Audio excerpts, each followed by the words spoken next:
बिस्मिल्लाहिर्रहमानिर्रहीम। अस्सलामुअलैकुम।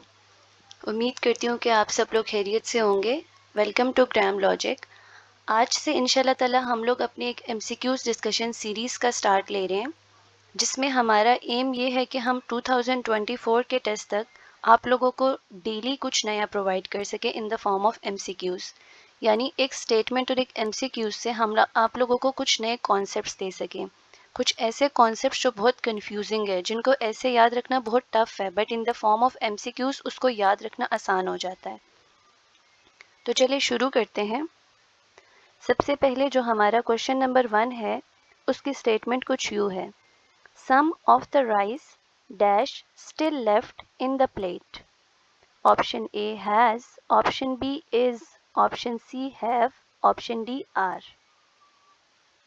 तो बच्चों प्लीज़ आप लोगों ने वीडियो को पॉज करना है और इसको सोचना है, खुद से मार्क करना है, एंड देन आप लोगों ने वीडियो को स्टार्ट करके चेक करना है कि आप लोगों ने करेक्ट सॉल्व किया है या रॉन्ग। अगर आप लोगों ने करेक्ट सॉल्व किया है तब भी वीडियो को सुने, ताकि आपको पता चले कि आप लोगों ने किस तरीके से एनालाइज किया था एंड मैं किस तरीके से एनालाइज कर रही हूँ। और अगर आप लोगों ने रॉन्ग किया तो तब भी आप लोग गौर से देखिएगा, आपको कुछ नया सीखने को मिलेगा जी। तो हमारा करेक्ट ऑप्शन है बीटा, some of the rice is still left in the plate.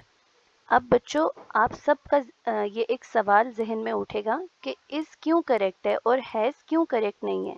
ठीक है, अगर हम लोग यहाँ पर मैम आप इस करेक्ट ले रही हैं तो आप हैज़ क्यों करेक्ट नहीं ले रही, क्योंकि दोनों ही सिंगुलर हैं। तो बच्चों इन तमाम सवालात को भी मैं आपके कवर करूँगी इंशाल्लाह ताला एक्सप्लेनेशन में। सबसे पहले प्यारे बच्चों आप लोगों ने एक चीज़ को अपने जहन में रखना है कि जब कभी भी हमें सम दिया जाए, सम हमारा एक इनडेफिनेट डिटर्मिनर है, ठीक है, जो बताता है कि कुछ अमाउंट, ठीक है, इनडेफिनेट अमाउंट।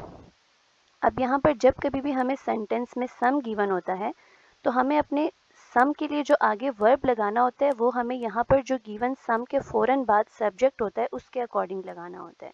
ठीक है, whenever we are given with sum in a sentence we have to choose the verb in that sentence according to the subject right after the sum। ठीक है, ऑफ द राइस यहाँ पर हमारा subject है।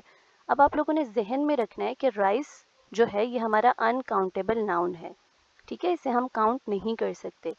तो rice को हम लेती भी एक कलेक्टिव यूनिट यानी सिंगल यूनिट की फॉर्म में, क्यों, क्योंकि राइस जो है वो बहुत सारे सिमिलर एटम्स मिलकर बनाते हैं, बिल्कुल वीट सैंड इनकी तरह।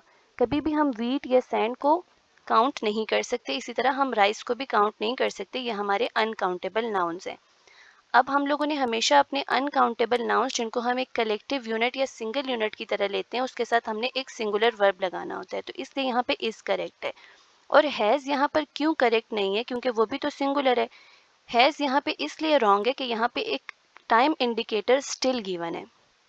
स्टिल का मतलब ये होता है कि कुछ काम या कोई हालत मौजूदा वक्त में जारी है, ठीक है, कंटिन्यूटी या कंटिन्यूस फॉर्म को शो करता है still.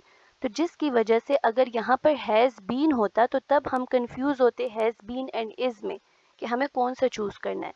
But in this case हमें क्लियर कट पता लेना है, हमें क्लियर कट पता चल रहा है कि हमारी कंटिन्यूटी स्टिल शो कर रही है और हमारा अनकाउंटेबल नाउन है in the form of collective noun या सिंगल यूनिट, तो हमें एक सिंगुलर वर्ब लेना है और वो इज होगा। ठीक है, तो इसी वजह से आप लोगों ने इन तमाम बातों को जहन में रखना है। मैंने यहाँ पर लिख भी दिया है कि स्टिल को एक वक्त की इशारा के तौर पर इस्तेमाल किया जाता है, जो ये बताता है कि कुछ काम या हालत किसी मखसूस वक्त या मौजूदा वक्त पर भी जारी है या मौजूद है। ठीक है, so first reason of y is correct ये स्टिल है। ठीक है, और सेकंड रीज़न यहाँ पे राइस क्या है, अनकाउंटेबल नाउन है, और अनकाउंटेबल नाउन के साथ हमेशा जब in the form of collective noun हम लेते हैं तो हम एक सिंगुलर वर्ब लगाते हैं। और सम का रूल आप लोगों ने जहन में ज़रूर रखना है कि जब कभी भी हमें सम गिवन होता है तो हमें सम के बाद जो सब्जेक्ट होता है उसके अकॉर्डिंग अपने वर्ब को लगाना होता है। अगर सम के बाद हमारा जो सब्जेक्ट है वो प्लूरल हो तो हमें उसके अकॉर्डिंग प्लूरल वर्ब लगाना है, और अगर हमारा सम के बाद सब्जेक्ट सिंगुलर हो तो हमें सिंगुलर वर्ब लगाना है।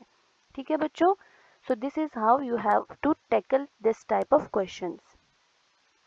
जी बच्चों, thank you so much for watching. आप लोगों को इस तरह की बहुत सारी वीडियोस 2024 के अपने टेस्ट तक अगर आप लोग को देखनी है तो उसके लिए आपको हमारा चैनल सब्सक्राइब करना पड़ेगा।